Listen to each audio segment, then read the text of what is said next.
कहीं ऐसा तो नहीं है कि आपने कहीं से इनको लाया है, या ऐसा तो नहीं है कि यह साक्षात भगवान ही हमारे बीच में आपका लाला बनकर आया है।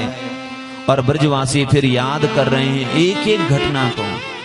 नंद बाबा, हम याद करते हैं जब 6वें दिन में इन्होंने पूतना को मार दिया था। नंद बाबा, आज भी हमें याद है जब 3 महीने की अवस्था में इन्होंने शकटासुर को मार दिया था। हमें आज भी याद है जब 1 वर्ष की अवस्था में इन्होंने तृणावर्त को मार दिया था, बकासुर को मारा, वत्सासुर को मारा, अघासुर जैसे राक्षस को मारा, कालिया नाग के फणों पर नृत्य किया। इतने बड़े बड़े असुरों को इन्होंने मारा है, ये कोई साधारण नहीं है। हमें तो निश्चित ऐसा लगता है नंद बाबा ये भगवान है। ततो नो जायते शंका व्रजनाथ तवात्मजे। हे ब्रजराज, हमें आपके लाला पर शंका हो रही है कि आपका है भी कि नहीं है। नंद बाबा हाथ जोड़कर ब्रजवासियों को कहते हैं, भैया बुढ़ापे में एक लाला पाया है मैंने, उस पर भी आप लोग संदेह कर रहे हो कि मेरा है कि नहीं।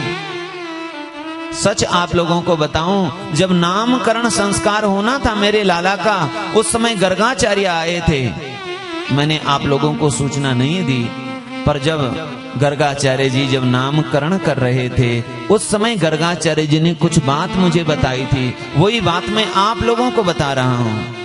तब गर्गाचार्य जी ने जो बात बताई थी, पूरी की पूरी वैसे के वैसी बात नंद बाबा ने ब्रजवासियों को बता दी।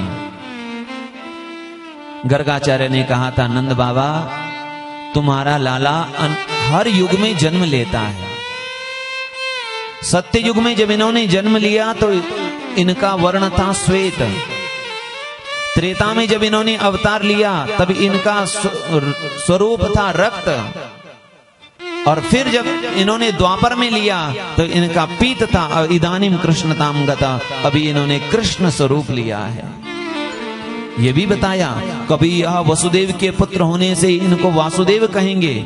ये भी बताया, बहुनी संति नामानी, आपके लाला के बहुत सारे नाम होंगे, हजारों नाम होंगे। और ये भी बताया, तस्मान नंदात्मजो यं ते नारायण समो गुणई।